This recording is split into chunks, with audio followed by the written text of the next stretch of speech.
नमस्कार, आप देख रहे हैं सवाल आपका। मैं हूं आपके साथ अरुण शर्मा। आज सवाल आपका में हम एक ऐसे विषय पर बात करेंगे जो पिछले 8 महीने से पूरे देश के सामने एक बड़ा विषय बना हुआ है। जी हां, किसान आंदोलन। किसान अपनी मांगों को लेकर बॉर्डर्स पर डटे हैं और बॉर्डर्स पर आने से पहले 2 महीने तक पंजाब के अलग अलग हिस्सों में वो धरना देते रहे और वहां पर भी रोड जाम हो या रेल जाम हो, रेलवे ट्रैक को जाम करने की बात हो, तमाम तरीके से अपनी बात को उठाते रहे। वहां बात नहीं सुनी गई तो दिल्ली के बॉर्डर्स पर आ गए और नवंबर 2020 में आकर यहां पर डेरा डाल लिया। 8 महीने बीत चुके हैं। अब दिल्ली के बॉर्डर से उठकर 200 किसान रोजाना जंतर मंतर दिल्ली के केंद्र में आते हैं। तो इस तरीके से पूरा सफर जो किसानों का अब जंतर मंतर तक आन पहुंचा है। पहले ही किसान जब दिल्ली के बॉर्डर्स पर आए थे उस वक्त भी इसी बात की कोशिश में थे कि जंतर मंतर या रामलीला मैदान तक वो पहुंचेंगे और वहां पर प्रदर्शन करेंगे।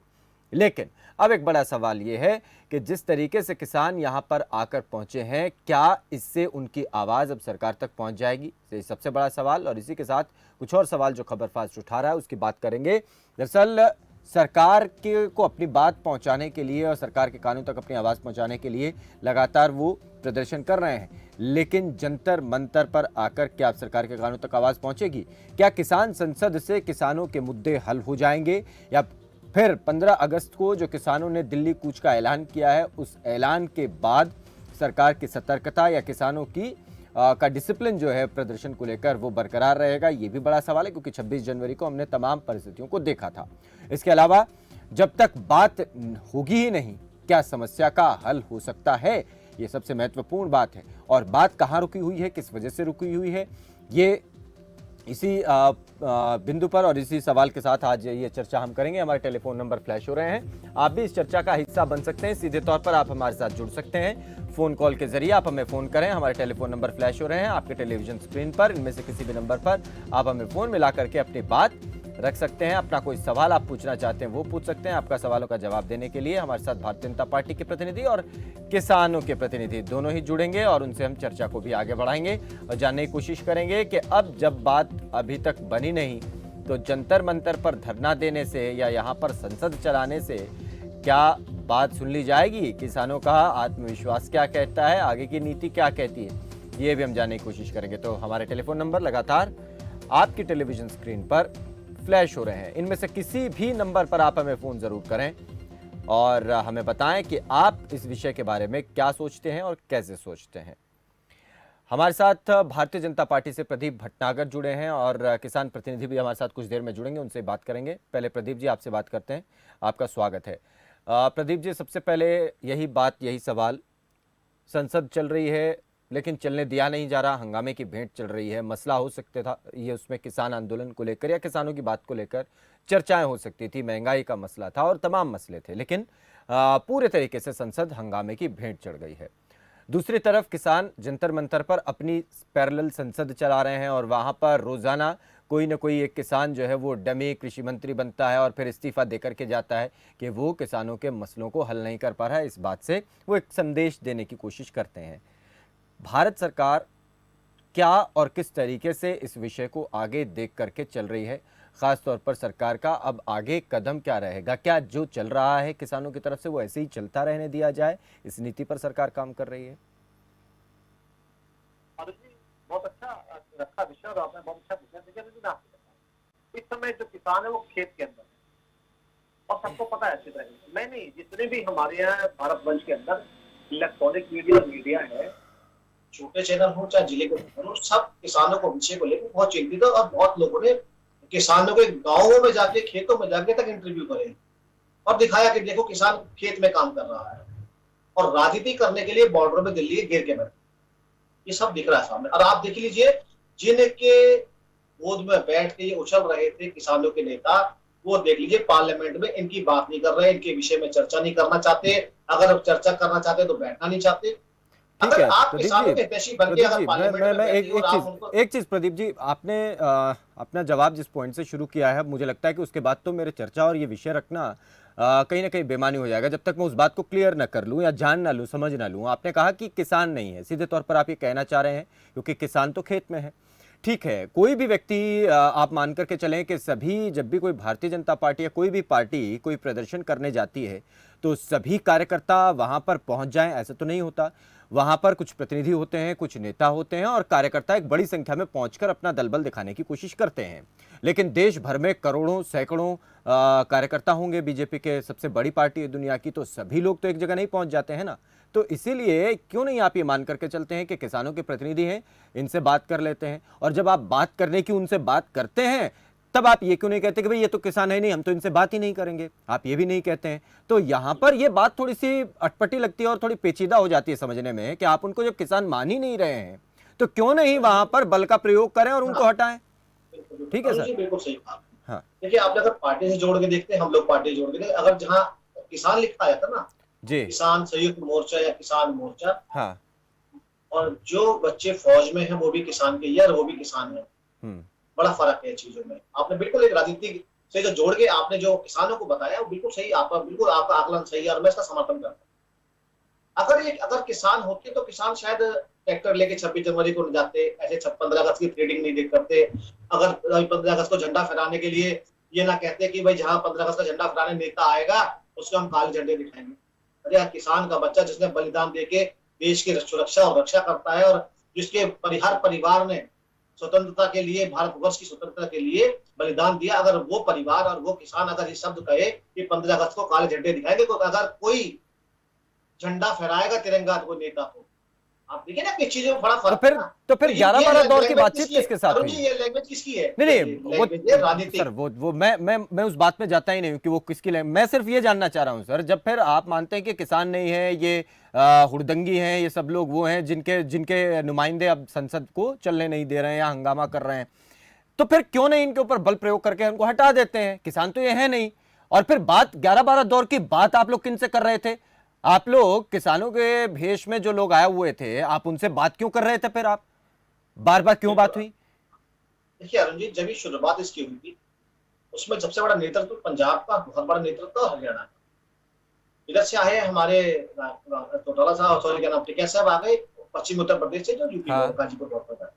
देखिए, ये शुरू में बिल्कुल राजनीतिक नहीं था और ये आके हुए आंदोलन था, और उस आंदोलन के तहत जितनी भी वार्ताएं हुई और जितने भी टॉक टू टॉक हुआ वो देखा हम और आप सबने देखा। मगर इन चीजों ने जब किसानों में ही यूनियन जो संयुक्त किसान मोर्चा बना है, इतना बड़ा दल बना है, 40 लोग जिसमें नेता है, और उसमें आधे दल के लोग सहमति से राजी भी थे, मगर कुछ लोगों ने होने नहीं दिया। और आपने देखा कि टीका टिप्पणी कैसी की गई कि हमने उनको आतंकवादी बोला, हमने उनको खालिस्तानी बोला, और किसी भी नेता या नेतृत्व ने किसी ने नहीं बोला, और इन चीजों को कितना बड़ा विषय लेके चले गए, इस चीज को हमने आगे। मगर आज का जो आंदोलन चल रहा है, जब सुप्रीम न्यायालय ने भी कहा, सरकार ने भी कहा कि हम इसको रोक देते हैं, ठीक है, नहीं पारित करते, आप सोच लीजिए उसके बाद कर लेंगे, 1 साल, 1.5 साल, 2 साल। मगर ऐसा क्या कारण है, क्यों आ रहे हैं रोड पे कि जो समन्वय नहीं बन पा रहा? नहीं, फिर ऐसा कारण तो दोनों तरफ से है ना, ये तो दोनों तरफ से है। सरकार को ऐसा क्या लगता है कि जब इतनी बड़ी संख्या में लोग आ गए हैं, पहले तो आप उनको किसान मानते ही नहीं है ना, और किसान मानते नहीं तो फिर आप उनके साथ किसानों जैसा ट्रीट क्यों कर रहे हैं? आप उनके साथ बैठ रहे हैं, अलग अलग दौर की बातचीत कर रहे हैं, और फिर आप ये भी कहते हैं कि भाई हम आपकी बात, आप हमें अमेंडमेंट बताइए, इसमें हम क्या कर सकते हैं, हम वो कर देंगे। जब वो किसान है ही नहीं तो उनके कहने से आप अमेंडमेंट क्यों कर देंगे? पहली बात तो यहीं पर ही आ जाती है। और फिर आप उनसे बात भी, मतलब यहाँ थोड़ा पेचीदा बन रहा है सर, इसको थोड़ा समझना मुश्किल हो रहा है। मैं भी क्लियर कर देता हूँ और स्पष्ट कह देता हूँ। शुरू में जो किसान बैठे थे, अब किसान नहीं बैठे, वो सारे वही तो लोग हैं, वो 40 वही लोग हैं सर। मैं वही आ रहा हूँ। हाँ, क्या जितने भी 40 लोग हैं सब राजनीतिक दल से जुड़े हुए, जितने भी नेता बन के आए किसान मोर्चे के अंदर, ये भी बता दूं। देखिए, अगर ये आज किसानों का मुखौटा हटा दे तो 10 मिनट लगेंगे बॉर्डर से हटाने में, 10 मिनट। तो मुखौटा से डर लगता है, राजनीतिक हाथों में जिस तरह खेले लड्डू की तरह, ये तो मुखौटों लगेंगे हटाने में। मुखौटों से डर लगता है? नहीं, डर नहीं लगता है, फिर केवल जो किसान शब्द लिखा हुआ है ना, हाँ, उसकी आस्था से और उसकी जो नम्रता से, उससे डर लगता है। नहीं तो फिर बात ही मान लीजिए सर। नहीं, बात तो मानी हुई सारी। नहीं, कहाँ मान रहे हैं? आप तो कह रहे हैं कि हम तो वापस नहीं लेंगे, कि कानून तो वापस लेंगे ही नहीं किसी भी तरह। अरुण जी, हाँ, अरुण जी साफ क्लियर सरकार कह चुकी है, माननीय कृषि मंत्री जी कह चुके हैं कि हर चीज पे तैयार है बोलने के लिए, हर चीज के लिए फेरबदल करने और लिखित में तैयार है, मगर ये कृषि कानून रद्द नहीं होगा, ठीक है, स्पष्ट कह चुके हैं। हमारे साथ इंद्रजीत सिंह है, किसान नेता। लेकिन उससे पहले इंद्रजीत, मैं आपके पास आऊं, आपने सुनी होंगी प्रदीप जी की सारी बात। बीजेपी के प्रवक्ता हैं और उन्होंने साफ गोई तरीके से वो तमाम चीजें एक बार फिर से रख दी हैं जो सरकार बार बार कह रही है, उसको एकदम फिर से स्पष्ट किया। लेकिन उससे पहले हमारे साथ कुछ दर्शक जुड़े हैं। करीम है हमारे साथ मध्य प्रदेश से और बिलावर हैं पानीपत से। पहले करीम, अपनी बात आप रख सकते हैं, आप जुड़ गए हैं। जी नमस्कार। जी नमस्कार सर। शर्मा जी, मैं कहना चाहता हूँ जी बीजेपी के नेता से कि किसान राजनीति कर रहा है, राजनीति करना सबका अधिकार है। तुम्हारे पास में एक से एक एजेंसियां हैं, आप जो किसान नेता नहीं है, किसान नहीं है, उसमें से छाट के उनको अलग क्यों नहीं कर देते? आपको अधिकार है कि आप किसान नहीं है, किसानों को क्यों उकसा रहे हैं आप? आपके पास एजेंसियां, उनको छाटिए, आप छाटते नहीं है। मेरा कहना ये है कि किसानों ने जो उपज आपको पैदा करके दी है, आप देश का भी भला नहीं कर सकते, क्योंकि आप उस उपज को रख नहीं पा रहे हैं। आज भी वो पानी में भीग रही है। आप देश का भला कर दे, किसान का भला बाद में करना।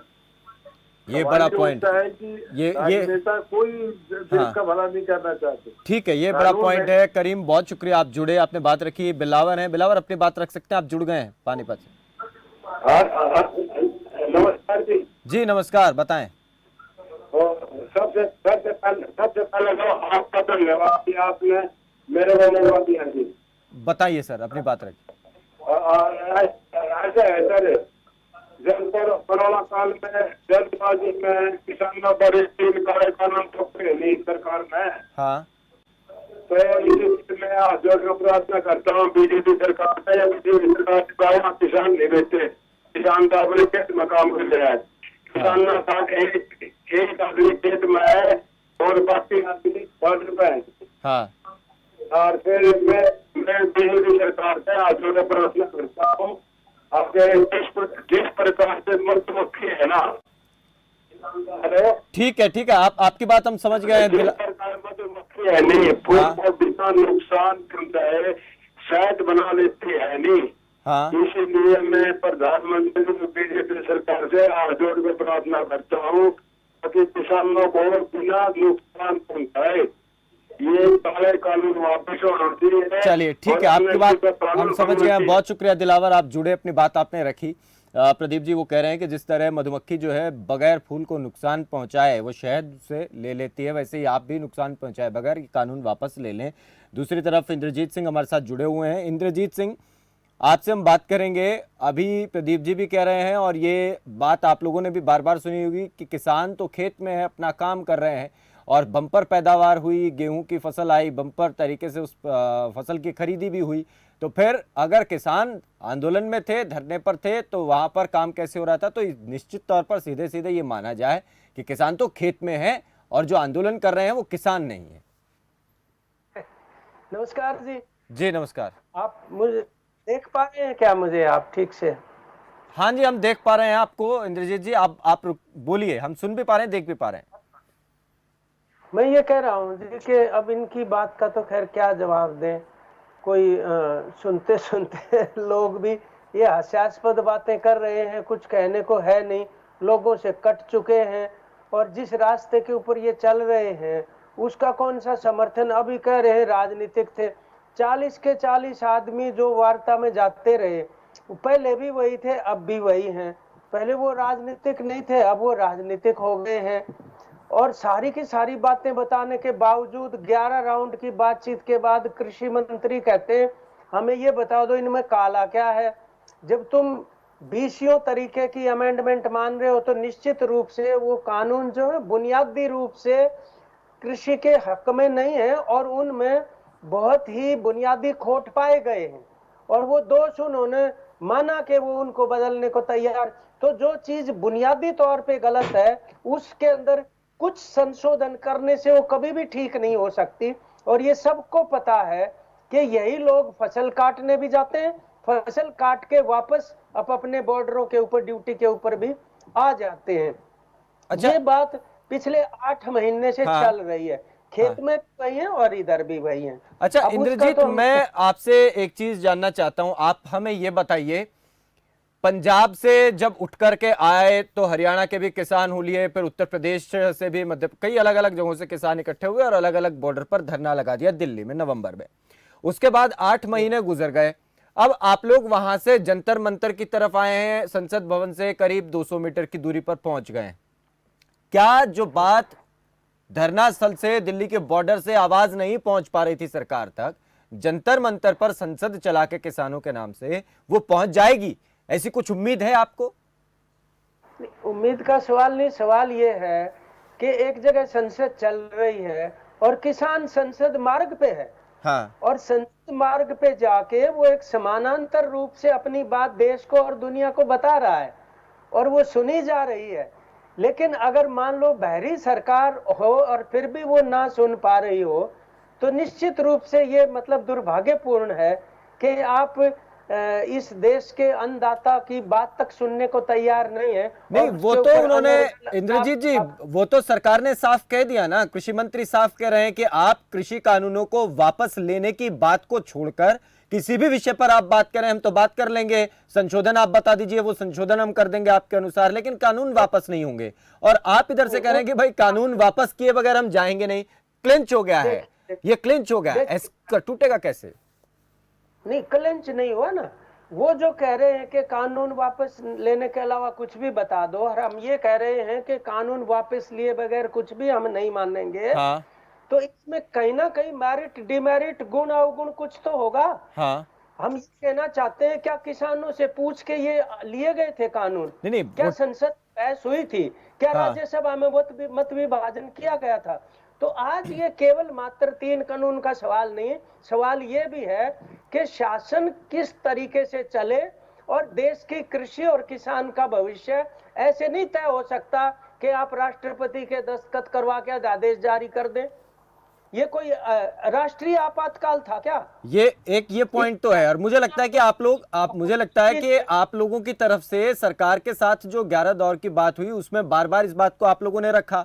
और हालांकि पहली जो बातचीत होनी जिससे शुरू हुई थी दिल्ली में आने के बाद से, आपने पहली ही बातचीत में रखा था कि भाई ये गलत तरीके से आप लेकर के आए, पहले तो यही बात गलत हो गई है। लेकिन उसके बावजूद भी बातचीत होती रही, ठीक है, नहीं वो ठीक है सर, वो बातचीत तो सारी हो गई।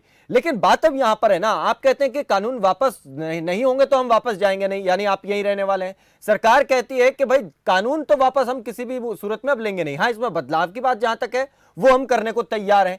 ऐसी स्थिति में तो आंदोलन आप खत्म करेंगे नहीं, सरकार वहां से मानेगी नहीं, तो होगा क्या? आप लोग भी तो कुछ भविष्य देखते होंगे आंदोलन का। देखिए बात यह है, इसमें जिद और नाजिद का सवाल नहीं है। हाँ। सवाल ये है कि एक लोकतांत्रिक प्रणाली के अंदर आप रह रहे हैं। हाँ। देश में अभी घोषित रूप से तो तानाशाही लागू नहीं हुई है ना, अघोषित रूप से वो कोशिश कर रहे हैं तानाशाही लादने की, जिसको देश स्वीकार नहीं करना चाहता। तो यदि कोई चीज गलत है तो उनके ऐसा कहने से कि ये तो हम वापस लेंगे नहीं, हाँ। मतलब ये नहीं चल सकती ना ऐसे। तो फिर आप क्या करेंगे? क्या आप फिर क्या करेंगे? मतलब ये इसी तरीके से धरने पर बैठे रहेंगे? देखिए, न केवल धरने पर बैठे रहेंगे बल्कि इसका ज्यादा विस्तार होगा। अच्छा। अब ये राष्ट्रीय स्तर का आंदोलन है। हाँ। और जन आंदोलन में तब्दील हो रहा है। चलिए ठीक है, ये पॉइंट है, इसका हिस्सा हैं। हाँ। जो इन कानून से प्रभावित होने वाले हैं, जिसमें मजदूर भी शामिल है। चलिए मैं प्रदीप जी आपके पास आ रहा हूँ, प्रदीप जी मैं आपके पास आ रहा हूँ, लेकिन एक दो दर्शक, हाँ इंद्रजीत आप पूरी कर दीजिए। सेकंड अगर हाँ, एक बात केवल कहना चाहता हूँ, आपने ये कहा ना गेहूं की खरीद हो गई है। हाँ। मैं ये कह रहा हूँ, आप कैथल डिस्ट्रिक्ट के अंदर साइलो बना है। हाँ। वो उस साइलो में जाके देखिए, सीधी ट्रालियां उसके अंदर गई है, पूरी की पूरी मंडी बंद रही है और हजारों लोगों का रोजगार चला गया। यही हम कह रहे हैं कि जब इस तरह के साइलोज बन जाएंगे, बहुत बड़े बड़े अन्न के भंडारण, तो उस तरीके से सीधा ये होगा। और मंडी जो कह रहे हैं ना कि बंद नहीं होंगी, यहीं रहेंगी, मंडी तो यही है। नहीं, वो 1 लाख करोड़ रुपए मंडी एपीएमसी के लिए वो 1 लाख करोड़ रुपए दे रहे हैं, आप कह रहे कि मंडी बंद। यहाँ पर ये थोड़े थोड़े, हाँ सामने ताजा उदाहरण दे रहा हूँ, 3 महीने पहले का। हाँ। पुंडरी की बंद थी कि नहीं थी? ठीक है, ये देखिए यही चीजें, नहीं बिल्कुल आप सही कह रहे हैं, ये आप सही कह रहे हैं बात, यही इसी पर जानेंगे। प्रदीप आपके पास आऊंगा, लेकिन 2 दर्शक हमारे साथ हैं, विवेक नरवाना से, उत्तम राजस्थान से। विवेक पहले अपनी बात आप रखिए, आप जुड़ गए। राम राम जी। जी राम राम। ऐसा है जी, मैं बीजेपी वाले से सवाल कर रहा हूँ जी, राजनीति हिसाब से नहीं वैसे। हाँ बताइए। ऐसा है जी, ये जो प्रकाश सिंह बादल जी थे, इनके एक समर्थक है पूर्ण रूप से, और इन्होंने ये जैसे कह रहे हैं 26 जनवरी को पूरा गलत काम हुआ है, हम ईमानदारी जी किसी ने कोई गलत काम करे उसकी इंक्वायरी हो रही है, सजा होनी चाहिए। हाँ तो हमारा संविधान प्रकाश सिंह बादल ने लाल किले के ऊपर गड़ाया था जी, ये कड़वी सच्चाई है। उसके बाद उन्होंने मुख्यमंत्री की शपथ ली, उसमें लाल किशन अडवाणी और अपने वाजपेयी जी समारोह के अंदर शामिल हुए। उसके बाद ही केंद्र में मंत्री बनाए, पहले भी मंत्री बनाए। हाँ, क्या ये देशद्रोही थे? तो ये कह रहे हैं कि तो आदमी एक उसने तो देशद्रोही है, खाली चलिए प्राण है, ठीक है। तो शुक्रिया विवेक, आपने शुक्रिया शुक्रिया विवेक, आपका शुक्रिया। आपने एक पॉइंट रखा, सवाल पूछा, उसका जवाब भी लेंगे। उत्तम है राजस्थान से, उत्तम जुड़ गए हैं, अपनी बात आप रख सकते हैं। हाँ सर जी बताइए। हेलो जी मैं कहना चाहता हूँ सर जी कि जब हमारे देश में एक संविधान है, एक विधान और एक व्यवस्था लागू है, हाँ जब कोई भी कानून संसद में पास होता है हाँ तो हमारे देश के हर कंस्टिट्यूंसी से चुना हुआ सांसद उसके अंदर अपना मत और समर्थन और अपना वक्तव्य देता है। ठीक है। जब वो उन्होंने ये कानून संसद में पास कर लिया तो जो लोग वहाँ दिल्ली बॉर्डर पे बैठे हुए हैं वो पूरे भारत की संसद से बड़े हैं क्या? हाँ और ठीक वो है। क्या चुने हुए जनप्रतिनिधि है क्या जो सड़क नहीं, पे वो बैठे हुए तो- हैं और जाम? ठीक है, चलिए ये एक और पॉइंट, ये सत्ता पक्ष की सरकार की तरफ से ये पॉइंट हो सकता है। प्रदीप भटनागर, आप कुछ कहना चाह रहे थे, वो बोले फिर कुछ सवाल। जी मैं यही कह रहा था, इंद्रजीत जी सुन रहा था मैं कि हाँ। क्या यही किसान आंदोलन है कि आप नेताओं के कपड़े फाड़ दो, जनप्रतिनिधियों के कपड़े फाड़ दो, कि गाड़ियां तोड़ दो? यही गुंडा कर दिए कि टेंट अगर कहीं लगा दो उस गरीब का नुकसान कर दो, टेंट का फाड़ के उसकी कुर्सियां तोड़ के। ये कौन सा आंदोलन है? ये जन आंदोलन है, ये किसान आंदोलन नहीं हो सकता। किसान इतना आतंकवाद उग्रवाद ऐसा नहीं हो सकता कि जो कुर्सियां तोड़ दे, नेताओं के कपड़े फाड़ दे, उसे घर में घुस जाए, घर में आग लगाने तक की नौबत आ जाए। ये ऐसा क्यों? और पंजाब में ही क्यों, हरियाणा में ही क्यों, और जगह क्यों नहीं है? कहीं कुछ चीजें खुशबू देती है बातों की, क्या चल रहा है और हमें समझना पड़ा। देखिए अभी कितना बढ़िया बोला, कोई भी, देखिए मैं इंद्रजीत जी का जवाब दे दूं, ये काले कानून काला कानून जो करते हैं, कोई भी अगर संविधान के अंदर कोई कानून बनता है, कोई चीज आती है, उसके लिए कमेटी बनती है, पहले वो चीजें एक्सपेरिमेंट होता है, सर्वे होता है, उसके बाद बनाया जाता है। ये बड़े किसानों की बात क्यों करते, कभी गरीब किसानों की बात नहीं करते, कभी महाराष्ट्र के किसानों की बात नहीं करते। वो गरीब अब पानी के लिए तरसता है, तो कैसे फसल होता है, कितने किसान मरते थे, कभी उसकी बात नहीं करते। कभी अच्छा, ये बात आती नहीं, कभी पश्चिम बंगाल के अंदर भी किसान है। हाँ प्रदीप जी, इसमें अगर हाँ मैं 10 मिनट चलिए बोलिए। मैं कह रहा हूँ बिल्कुल आप किसानों की बात करिए। अब गरीब किसान कहाँ चला जाता है जब 5 बीघे 10 बीघे वाला? अरे भाई संपूर्ण संपन्न है पंजाब हरियाणा वाले, पूर्वांचल में जाके देखिए बेचारे कैसे करते हैं। आज बाढ़ के देखिए कैसे उनकी खेती सारी बह गई। बिहार जाके देखिए ना, पश्चिम बंगाल जाके देखिए ना, सिंदूर में जाके देखिए। आप किसानों की बात कीजिए, मगर पूरे भारतवर्ष के किसानों की बात कीजिए। आप पंजाब हरियाणा के किसानों की बात मत कीजिए। क्यों? कि वहां जितनी भी फसल बिकती है वो दलालों के माध्यम से बिकती है। इस बारे में खुल के नहीं बोलते हैं ये लोग। ये क्यों नहीं बोलते इस चीज के बारे में? आज भी तो एमएसपी पे बिक रही है फसल और एफसीआई खरीद रहा है। 3 दिन में गारंटी के साथ पैसे किसान के अकाउंट में है। ये चीजें नहीं बताते हैं। अच्छा, तो अगर मैं ये पूछ रहा था, अगर ये इतना ही सब कुछ फायदेमंद है प्रदीप जी, और इतना ही अच्छा है, तो फिर इसमें अध्यादेश के इसके जरिए लाने की जरूरत क्या थी? इसको सीधा संसद में पटल पर रखते और सभी सांसद इसका समर्थन करते। वैसे भी मेजोरिटी तो आपके पास थी, तो ऐसे लाने की जरूरत क्या थी? इस पर भी तो सवाल है ना। आप पत्रकार हैं, वरिष्ठ हैं, देखिए संसद में ही पारित हुआ है पहले और संसद से ही गया है। बाकायदा इसके लिए मत होता है। आप पहले तो अध्यादेश लेकर आए ना, अध्यादेश लेकर आए ना, पहले अध्यादेश लाए। आपने अध्यादेश को वहां से फिर बाद में अप्रूव कराया संसद से, वो बात अलग है। लेकिन आप पहले अध्यादेश ले आए उस वक्त जब कोरोना चल रहा था और भयंकर लॉकडाउन की स्थिति जब लोग देख रहे थे। ऐसा है, अध्यादेश नहीं, पहले लोकसभा राज्यसभा पारित करा और उसके दौरान तभी माननीय राष्ट्रपति जी के पास भेज देते हैं। अरे थोड़ा पढ़ लिख के आया करो भैया। सुनिए, पहले चीज मैं तो यही कहना चाहता हूँ, आप आंदोलन कर रहे हैं, जो रोड पे चल रहे हैं वो रोड टेस्ट नहीं देते, वो किसान के चलिए, वो आम प्रदीप जी ने 2 महत्वपूर्ण पॉइंट उठाए हैं। इंद्रजीत जी, उन्होंने 2 इंपॉर्टेंट पॉइंट है। चलिए इस पर इंद्रजीत आपका जवाब। आप नेताओं के कपड़े फाड़ रहे हैं, आप क्यों गुंडागर्दी कर रहे हैं, अगर चलिए ठीक है इंद्रजीत जी, एक आखिरी ये इसी पॉइंट पर भी आप बोले, जो बोला आप ही बोल रहे थे, मैं रोकूंगा नहीं, आप वो भी बोलिएगा। आखिरी कुछ सेकंड्स हैं उसमें। लेकिन ये भी बताइए कि जब किसान आंदोलन कर रहे हैं तो फिर नेताओं का विरोध करना, उनकी गाड़ियों पर पत्थर फेंकना, कपड़े फाड़ने जैसी ये घटनाएं क्यों हो रही हैं? ऐसा है जी कि मुकम्मल तौर पर आप देखिए 8 महीने होले संयुक्त किसान मोर्चा ने हर आंदोलन को शांतिपूर्ण करने के लिए बार बार आग्रह किया है। अगर कहीं की कोई भी घटना है ना, या तो उसकी जांच पड़ताल करवाई जाए कि किसने की। ये थोड़ी ना है कि आप नहीं, वहां वो तो जब सिरसा में 5 लोग इकट्ठे होकर पकड़े गए तो एकदम नहीं, 5-6 लोग जब पकड़े जाते हैं तो फिर उनको छुड़वाने के लिए भी आंदोलन सिरसा में चल रहा है। इन लोगों ने 26 जनवरी के उपद्रवियों के लिए वकील दे रखे हैं, पैनल बना रखा है सिर्फ किसान मोर्चे ने, और चलिए, और उनके लिए वकील ठीक है, प्रोवाइड ठीक है, करा रखे हैं, बोलेंगे टीवी पे बैठ के। चलिए इंद्रजीत जी, इंद्रजीत वो जी, न्याय प्रक्रिया में जाना उचित नहीं, क्योंकि जो चीज मतलब जेरे गौर है न्यायालय के, वहाँ किसने वकील आपके दे हरियाणा रखा के जो नहीं जला दे के रखा, मार देगा तो उसके बारे में तो बता दीजिए क्या न्याय हुआ, है संयुक्त मोर्चे वकील ने क्या करना उसके आदमी परिवार का को फाइट संवेदना है। दी, क्या योगदान करा ये तो बता दीजिए। आपको पता चलिए, है ठीक। कैसे हुआ, किसने किया। अच्छा, एक लाल एक किले की आखिरी बात- सवाल, एक आखिरी सवाल इंद्रजीत, एक आखिरी सवाल। अभी आप लोग भी मानते हैं कि सरकार सुन नहीं रही है, सरकार ने साफ कर दिया, सरकार ने भी साफ कर दिया कि हम कानून वापस नहीं लेंगे। आगे आप लोग कैसे इसको विस्तार कैसे देने जा रहे हैं? आपने एक सवाल किया था, 5-6 आदमी पकड़ लिए तो छुड़वाते हो। हम ये कह रहे हैं, हमारी मांग ये थी कि देशद्रोह का कानून लग गया क्या? हाँ, एक आदमी मतलब गाड़ी के आगे लेट रहा है, उसके ऊपर 307 लग जाएगी क्या?